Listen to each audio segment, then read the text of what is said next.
अब्द उसे कहते हैं जो अपने मालिक के मर्जी के बगैर कुछ ना करे। अब्द उसे कहते हैं जो अपने मालिक के मंशा के बगैर कुछ ना करे। मालिक के मर्जी के बगैर अब्द उठ नहीं सकता, मालिक के मर्जी के बगैर अब्द बैठ नहीं सकता, मालिक के मर्जी के बगैर अब्द चल नहीं सकता, मालिक के मर्जी के बगैर अब्द खा नहीं सकता। हम सब अल्लाह के अब्द हैं, हम सब अल्लाह के बंदे हैं, हम सब अल्लाह के नौकर हैं, हम सब अल्लाह के गुलाम हैं। और अब्द उसे कहते हैं जो अपने मालिक के मर्जी के बगैर कुछ ना करे। कुरान कह रहा है या अय्युहन्नास उअबुदू रब्बकुम, ऐ लोगों तुम सब अल्लाह के बंदे हो, इसलिए अपनी पूरी जिंदगी ऐसे गुजारो जैसे तेरे मालिक ने तुम्हें जिंदगी गुजारने का हुक्म दिया है। बेशक बेशक सुभान या अय्युहन्नास उअबुदू रब्बकुम, तुम अपने रब की। यहाँ तलबा बैठे हैं, एक नुक्ता मेरे जहन में आ रहा है। इस आयत करीमा पे आप गौर करेंगे, अहले इल्म हज़रात की खास तवज्जो में चाहूँगा। इस आयत में मेरे रब ने कहा उअबुदू रब्बकुम, तुम अपने रब की इबादत करो। रब कहा, सवाल पैदा होता है रब क्यों कहा, उअबुदुल्लाह क्यों नहीं कहा कि तुम अल्लाह की इबादत करो। उअबुदुल्लाह नहीं कहा, उअबुदू रब्बकुम कहा कि तुम अपने रब की इबादत करो। क्या मतलब, ज़हन को करीब करें। हम और आप इस दुनिया में हैं, इस दुनिया में आने से पहले हम और आप कहाँ थे? माँ के पेट की दुनिया में। माँ के पेट की दुनिया में आने से पहले हम कहाँ थे? बाप की पुश्त की दुनिया में। बाप की पुश्त की दुनिया में आने से पहले कहाँ थे? हम और आप रूहों की दुनिया में, आलमे अरवाह में। अब जरा ज़हन को करीब करें। आलमे अरवाह में हमने, आपने, तमाम रूहों ने अपने रब से एक वादा किया था। वादा क्या किया? परवरदिगार ने तमाम रूहों को जमा किया और जमा करने के बाद रब ने पूछा था अलस्तो बिरब्बिकुम, ए मेरे बंदो बताओ, क्या मैं तुम्हारा रब नहीं हूँ? क्या मैं तुम्हारा परवरदिगार नहीं हूँ? क्या मैं तुम्हारा खालिको मालिक नहीं हूँ? क्या मैं तुम्हारा माबूद नहीं हूँ? तमाम रूहों ने एक ज़बान होकर के कहा था कालू बला शहीदना, मौला हम इकरारो एतराफ़ करते हैं कि बेशक तू ही हमारा रब है, तू ही हमारा परवरदिगार है, तू ही हमारा खालिक है, तू ही हमारा मालिक है। ज़हन को करीब करे। आलमे अरवाह में हमने, आपने अपने रब की रबूबियत का वादा किया कि मौला तू ही हमारा रब है। और आलमे अरवाह से जब हम इस दुनिया में आए तो उस वादे को हम भूल गए। अब किसानों ने सोचा अगर मैं खेती बाड़ी नहीं करूंगा तो अपना पेट कहां से पालूंगा। ताजिरों ने सोचा अगर मैं तिजारत नहीं करूंगा तो अपना पेट कहां से पालूंगा। मुलाजिमों ने सोचा अगर मैं मुलाजिमत नहीं करूंगा तो अपना पेट कहां से पालूंगा। अगर सर्विसमैनों ने सोचा कि अगर मैं सर्विस नहीं करूंगा तो अपना पेट कहां से पालूंगा। इस दुनिया में आने के बाद हमें और आपको फिक्र अपने पेट को पालने की लग गई। परवरदिगारे आलम कुरान में या अय्युहन्नास उअबुदू रब्बकुम कहकर हमें आलमे अरवाह में किया हुआ वादा याद दिला रहा है कि मेरे बंदो, जो तुमने आलमे अरवाह में वादा किया था उसे याद करो और अपने रब की इबादत करो। लेकिन अब ज़हन को करीब करें। आज इस दुनिया के अंदर हमें फिक्र सिर्फ अपने पेट को पालने की है। हर एक की सोच है कि बस हमें अपना पेट पालना है। अब पेट को पालने के लिए हमें हराम और हलाल की भी तमीज नहीं, झूठ और सच की भी तमीज हम नहीं करते। बस इस पेट को भरना है। जरा गौर करें। परवरदिगार ने कहा मेरे बंदो याद करो, जब तुम मां के पेट में थे और जब तेरे लिए रिस्क का इंतजाम करना पड़ा। तो रब ने कहा मेरे बंदे, मैंने माँ के पेट में तेरे लिए एक कनेक्शन माँ के पेट से जोड़ दिया, एक नारी मैंने लगा दी कि अब माँ जो कुछ खा रही है पी रही है वही ग़िज़ा हमारी खुराक बन रही है। जरा सोचिए, 9 महीना तक बच्चा अपने माँ के पेट में रहता है, खाता पीता रहता है, जिंदा रहता है, और जब 9 महीना के बाद बच्चा इस दुनिया में आता है, जैसे ही इस दुनिया में आता है तो दाई उस नारी को काट देती है, और जैसे ही दाई उस नारी को काट देती है बच्चा रोता है, चीखता है, चिल्लाता है। वो यही समझता है कि मेरे रिस्क का यही एक दरवाज़ा था जो अब बंद हो गया है, अब मैं जिंदा कैसे रहूँगा। आवाज़ आती है मेरे बंदे, तेरा राज़िक तेरी माँ का पेट नहीं बल्कि तेरा राज़िक तेरा परवरदिगार है। ए मेरे बंदे, अभी तेरे रिस्क का एक दरवाज़ा बंद हुआ है, अब मैं तेरे रिस्क का 2 दरवाज़ा खोलूंगा। तेरे माँ के सीने में तेरे लिए 2 चश्मे उबाल दूंगा, तेरे माँ के सीने से मैं तेरे लिए गर्म दूध निकाल करके तुझे दूंगा। मेरे बंदे, ठंडी के दिनों में तुझे हीटर जला के गर्म करने की जरूरत नहीं पड़ेगी, बल्कि ठंडी के दिनों में तेरे माँ के सीने से मैं गर्म दूध निकाल कर तुझे दूंगा। गर्मी के दिनों में तुझे बर्फ ला करके उसे ठंडा करने की जरूरत नहीं पड़ेगी, बल्कि गर्मी के दिनों में मैं तेरे माँ के सीने से तुझे ठंडा दूध निकाल करके दूंगा। तुझे शुगर मिल में जाकर चीनी लेने की जरूरत नहीं पड़ेगी, बल्कि मैं तेरे माँ के सीने से मीठा दूध निकाल करके दूंगा। बच्चा 2 साल तक अपनी माँ का दूध पीता रहता है, हंसता रहता है, खेलता रहता है, जिंदा रहता है। लेकिन जैसे ही 2 साल के बाद माँ बच्चे का दूध छोड़ा देती है, बच्चा फिर रोता है, चीखता है, चिल्लाता है। वो यही समझता है कि मेरे रिस्क का यही एक दरवाज़ा था, अब ये भी बंद हो गया, अब मैं जिंदा कैसे रहूँगा।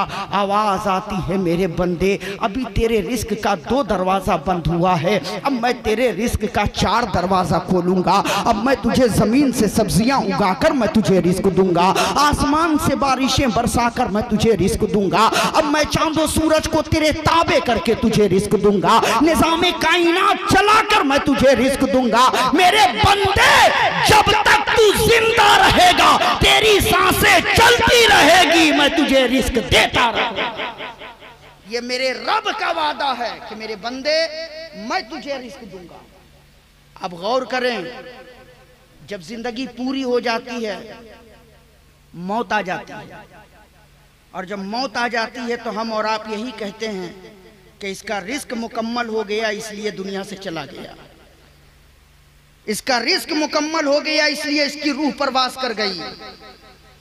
लेकिन परवरदिगार ने कहा मेरे बंदे, जब तू माँ के पेट में था तो तेरे रिस्क का एक दरवाज़ा था, जब तू माँ के पेट से इस दुनिया में आया तो मैंने तेरे लिए रिस्क का 2 दरवाज़ा खोला, और जब तेरी माँ ने दूध छोड़ा दिया तो मैंने तेरे रिस्क के 4 दरवाजे खोले। आज वो 4 दरवाजे भी बंद हो गए। मेरे बंदे, अगर तूने अपनी जिंदगी मुस्तफ़ा करीम के तरीकों के मुताबिक गुजारी है, अगर तूने अपनी जिंदगी मेरे बताए हुए तरीकों के मुताबिक अगर तूने अपनी जिंदगी गुजारी है, अगर तूने अपनी जिंदगी मुस्तफ़ा जाने रहमत की मोहब्बत में गुजारी है, अगर तूने अपनी जिंदगी मेरे महबूब के तरीकों के मुताबिक गुजारी है, तो मेरे बंदे, अभी तेरे रिस्क के 4 दरवाजे बंद हुए हैं। अब आ तो सही, अब मैं तेरे लिए जन्नत के 8 दरवाजों को खोल दूंगा, जन्नत के 8 दरवाजों को मैं तेरे लिए खोल दूंगा। शर्त यह है कि तुमने अपनी जिंदगी जो गुजारी है मेरे महबूब के तरीकों के मुताबिक गुजारी है कि नहीं। आज हम अपनी जिंदगी में देखें कि आज हमारी जिंदगी कट रही है तो किस तरीके से कट रही है, आज हमारे मामलात क्या है। आज जलसों में हम बहुत ज़्यादा कूद के नारा तो लगा लेते हैं, जलसों में हम बहुत ज़्यादा नारे तकबीर की सदाएं तो बुलंद कर लेते हैं, लेकिन ज़रा सा हम अपने दिल पे हाथ रख करके सोचें, क्या सिर्फ नारा लगाने से हमें कामयाबी मिलेगी? आज ज़रूरी है जब तक हम अमल के मैदान में नहीं उतरेंगे उस वक्त तक हमें कामयाबी नहीं मिलेगी। आप गौर करें, नमरूद ने कहा था अना रब्बुकुमुल आला, मैं खुदा हूँ, तुम्हारा खुदा कहाँ है? फिरौन ने कहा था शाही मेरी है, बादशाही मेरी है, हुकूमत मेरी है, तुम्हारा खुदा कहाँ है? शद्दाद ने कहा था दौलत मेरे पास है, तुम्हारा खुदा कहाँ है? हमान ने कहा था कि तख्त व ताज मेरे पास है, सबसे बड़ा वजीर मैं हूँ, तुम्हारा खुदा कहाँ है? परवरदिगार ने कहा मेरे बंदे, खुदाई का दावा करने वाला नमरूद एक लंगड़े मच्छर के जरिया हलाक हो गया। अपनी बादशाही पर गुरूर करने वाला फिरौन दरियाए नील में गर्क हो गया। अपनी बादशाही और अपने माल पर गुरूर करने वाला शद्दाद अपनी बनाई हुई जन्नत में दाखिल ना हो सका और दाखिल होने से पहले वो हलाक हो गया। अपनी वजीरी पर घमंड करने वाला हमान फांसी के फंदे पर लटक गया। कल जो लोग दुनिया के लिए थे और अपनी बादशाही दिखा रहे थे, लोगों पर जुल्म कर रहे थे, आज उनका नामो निशान तक बाकी नहीं है। आज दुनिया उनका नाम लेने को तैयार नहीं है। लेकिन जरा सा देखो, ज्यादा नहीं 22 से 23 बरस का अरसा कमोबेश गुजरा होगा। हजरत हनीफ शाह रहमतुल्लाह अलैह को इस दुनिया से रुखसत हुए, मगर आज भी दुनिया उन्हें याद कर रही है। आज भी लोग हनीफे मिल्लत की बारगाह में आकर फैज ले रहे हैं। आला हजरत को इस दुनिया से रुखसत हुए 100 साल से जायद का अरसा गुजर गया, मगर आज भी लोग आला हजरत के नाम का नारा लगा रहे हैं। गरीब नवाज को इस दुनिया से रुखसत हुए 800 साल से जायद का अरसा गुजर गया, मगर आज भी दुनिया गरीब नवाज के नाम का नारा लगा रही है। क्यों? इसलिए कि ये लोग अपनी जिंदगी गुजारे, इन लोगों ने अपनी जिंदगी गुजारी है तो दुनिया को राजी करने के लिए नहीं, अपने मुस्तफा को राजी करने के लिए जिंदगी गुजारी है। और जो अल्लाह और उसके रसूल को राजी करने के लिए जिंदगी गुजारता है, वो जमीन पर होता है तो भी लोग उन्हें याद करते हैं, वो जमीन में होता है तो भी लोग उन्हें याद करते हैं। बेशक सुभान अल्लाह। नारे तकबीर, नारे रिसालत, उर्से मुक़द्दस, नारे तकबीर। इसलिए अपने बुजुर्गों की जिंदगी को पढ़िए, अपने बुजुर्गों की जिंदगी का मुताला कीजिए कि उनकी जिंदगी गुजरी है तो कैसे गुजरी है, उनकी रातें गुजरी हैं तो कैसे गुजरी हैं, उनके सुबह शाम गुजरे हैं तो कैसे गुजरे हैं। और आज हमारी जिंदगी गुजर रही है तो हमारी जिंदगी का अंदाज क्या है, हम अपनी जिंदगी किस अंदाज में गुजार रहे हैं। सुबह उठते हैं तो हमारा पहला काम क्या होता है, जब हम रात में सोते हैं तो उस वक्त हमारे सोने का अंदाज क्या होता है। हम खुद अपनी ज़िंदगी पर गौर करें। जिस दिन हम अपनी ज़िंदगी पर गौर कर लेंगे और अपनी ज़िंदगी पर गौर करने के बाद जब बुराइयों से दूर होकर सच्चाई के रास्ते पर हम चलना शुरू कर देंगे, नेक राह की तरफ कदम बढ़ाना शुरू कर देंगे, तो फिर हमें कहने की ज़रूरत नहीं पड़ेगी कि हम हनीफे मिल्लत के चाहने वाले हैं, हम आला हजरत से मोहब्बत करने वाले हैं, हम ताजुश शरिया की मोहब्बतों का दम भरने वाले हैं, हम गरीब नवाज के नाम का नारा लगाने वाले हैं। याद रखना, जिस दिन हम अपने बुजुर्गों की जिंदगी पर अमल करना शुरू कर देंगे तो हमें कहने की जरूरत नहीं पड़ेगी कि हम इन बुजुर्गों से मोहब्बत करते हैं, बल्कि हमारा अकीदा ये कह रहा है कि खुद हनीफे मिल्लत कहेंगे ये हमारा है, आला हजरत कहेंगे ये हमारा है, मेरे गरीब नवाज कहेंगे हमारा है। और जब मेरे गरीब नवाज कह देंगे हमारा है तो बगदाद से मेरे गौस कहेंगे हमारा है, और जब मेरे गौस कह देंगे हमारा है तो मदीने से मेरे मुस्तफा कहेंगे हमारा है, और जब मेरे मुस्तफा कह देंगे हमारा है तो रब कहेगा महबूब जो तुम्हारा है वही तो हमारा है। बेशक बेशक, बहुत इसलिए अपने बुजुर्गों की जिंदगी को पढ़ें। अपने आज हम लोगों ने आसान समझ लिया है जन्नत हासिल करना, बहुत आसान समझ लिया है। कुछ लोगों ने तो ये समझा कि खूब नारा लगा लो हम जन्नत में चले जाएंगे, और कुछ लोग एकदम बिल्कुल यकीन के साथ सीना ठोक के कहते हैं कि हम जन्नती हैं। याद रखिएगा, जन्नत किसी की जागीर नहीं, ये तो मेरे रब के इख्तियार में है कि मेरा रब जिसे चाहेगा उसे जन्नत देगा, मेरा रब जिसे चाहेगा उसे जन्नत में भेजेगा। मगर कोई ये गारंटी के साथ नहीं कह सकता कि हम जन्नत में जाएंगे। आज हमने बहुत आसान समझ लिया है जन्नत में जाना। ना नमाज पढ़ेंगे, ना रोज़ा रखेंगे, ना कोई अमाल करेंगे, बस इतना कहते हैं कि सीने में मोहब्बत रसूल है, जन्नत में जाएंगे। यकीनन मोहब्बत रसूल का सहारा लेकर हम जन्नत में जाएंगे, लेकिन अमाल भी ज़रूरी है, अमल भी ज़रूरी है। आज अमल के मैदान में आज हम नहीं है। आप ज़रा सा ज़हन को करीब करें, जन्नत यह आसान नहीं, हम गारंटी के साथ नहीं कह सकते कि हम जन्नत में जाएंगे कि नहीं। अरे ये इख्तियार तो परवरदिगार ने फ़कत मेरे नबी को अता किया था कि मेरे नबी ने कहा था अबू बकर जन्नती हैं, उमर जन्नती हैं, उस्मान जन्नती हैं, तलहा जन्नती हैं, ज़ुबैर जन्नती हैं, ज़ैद बिन हारिसा जन्नती हैं। मेरे नबी ने कहा था अशरा मुबश्शिरा जन्नती हैं, और जिसे मेरे नबी ने जन्नती कह दिया वो दुनिया में भी जन्नती होने का सर्टिफिकेट उन्हें मिल गया। और उन्होंने कभी फख्र नहीं किया कि मेरे नबी ने कहा हम जन्नती हैं तो हम जन्नत में जाएंगे। आज हमारे पास कोई आमाल नहीं है, मगर जन्नत में जाने के लिए हम अपने सीने को फुलाए हुए हैं। जरा सा ज़हन को करीब करो, इसी दुनिया के अंदर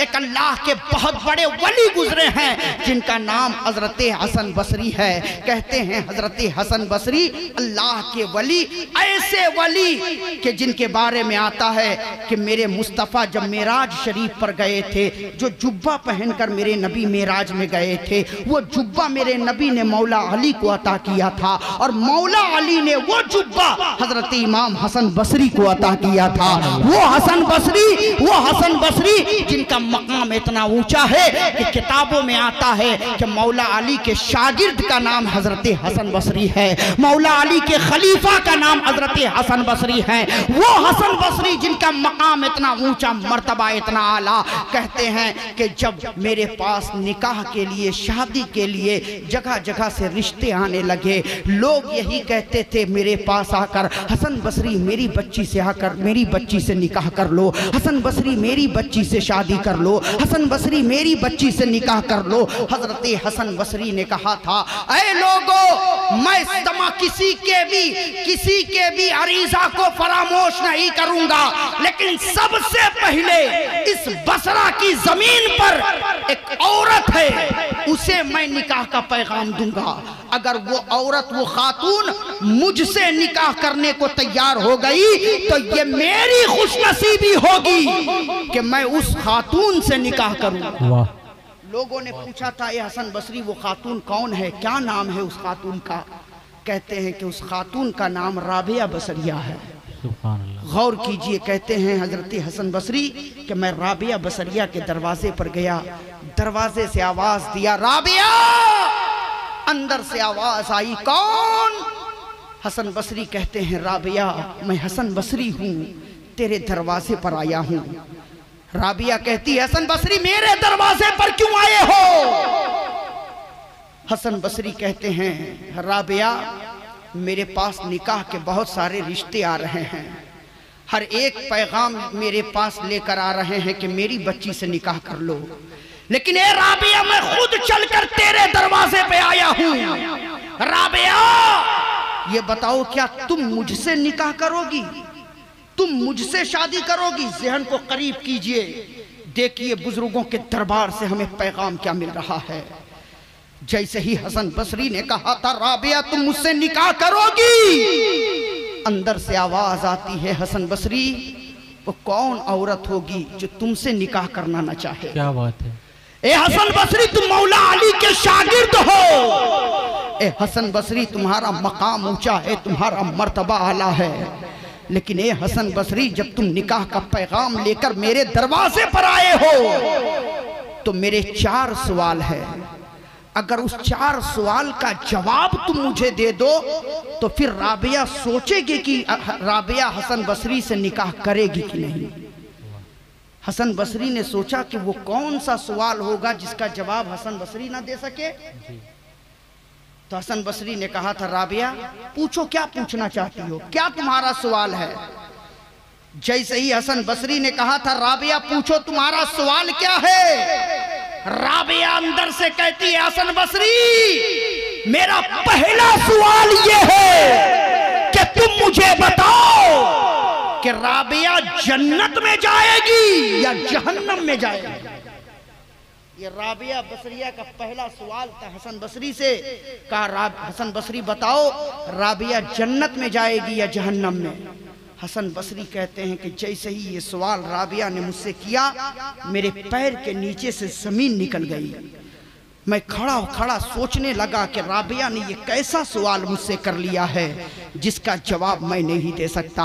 मैं कैसे कह दूं कि राबिया जन्नत में जाएगी या जहन्नम में? हसन बसरी कहते हैं कि मेरे आंखों से आंसू निकलने लगे। राबिया कहती, हसन बसरी तुमने मेरे पहला सवाल का जवाब नहीं दिया, लेकिन मेरा दूसरा सवाल ये है कि हसन बसरी तुम मुझे बताओ, कल मैदान महशर कायम होगा, लोग नफ्सी नफ्सी के आलम में होंगे, हर एक का नाम आमाल उनके हाथों पे रखा जाएगा।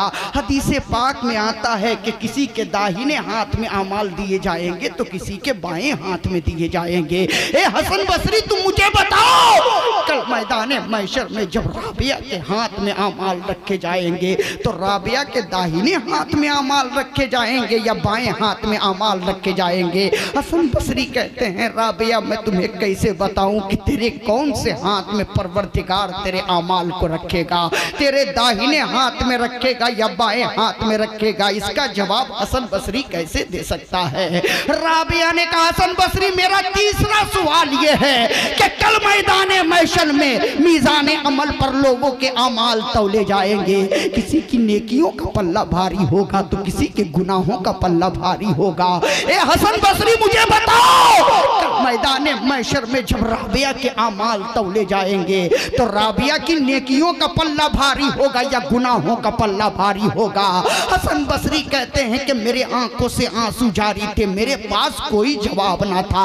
राबिया कहती है, हसन बसरी मेरा चौथा सवाल यह है कि कल मैदान महशर में जन्नत में जाने के लिए पुल सिरात कायम होगा, और वो पुल सिरात जिसके बारे में मेरे नबी ने कहा है, अहद्दु मिनस सैफ अदक्कु मिनश शअर, बाल से ज्यादा बारीक तलवार से ज्यादा तेज, बारीक इतना के पैर टिके ना, टिक जाए तो तेज इतना के कट जाए, कोई बाईपास नहीं है, हर एक को उसके ऊपर से गुजरना है। हदीस पाक में आता है कि कोई पुल से रात पार करेगा तो बिजलियों की तरह पुल से रात पार कर जाएगा, कोई दौड़ता हुआ पुल से रात पार करेगा, कोई लड़खड़ाता हुआ पुल से रात पार करेगा, कोई डगमगाता हुआ पुल से रात पार करेगा, और उसी में कितने ऐसे होंगे जो कट कट करके जहन्नम में गिरेंगे।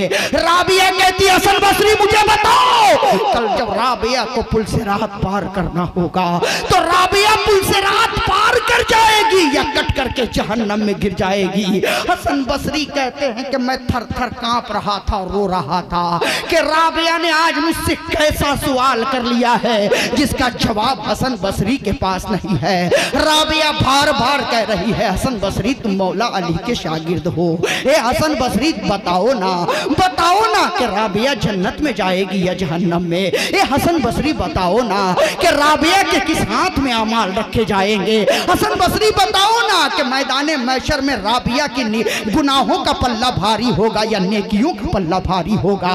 हसन बसरी मुझे बताओ ना, कल मैदान महशर में राबिया पुल से रात पार कर जाएगी या कट करके जहन्नम में गिर जाएगी? हसन बसरी रोते हुए कहते, राबिया तू अपने बारे में पूछ रही है कि तू जन्नत में जाएगी या जहन्नम में?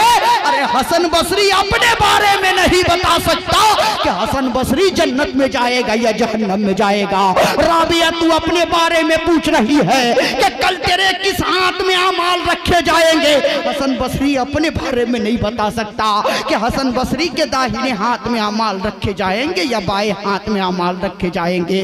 राबिया तू अपने बारे में पूछ रही है कि तेरे गुनाहों का पल्ला भारी होगा या नेकियों का पल्ला भारी होगा। अरे हसन बसरी अपने बारे में नहीं बता सकता कि हसन बसरी के गुनाहों का पल्ला भारी होगा या नेकियों का पल्ला भारी होगा।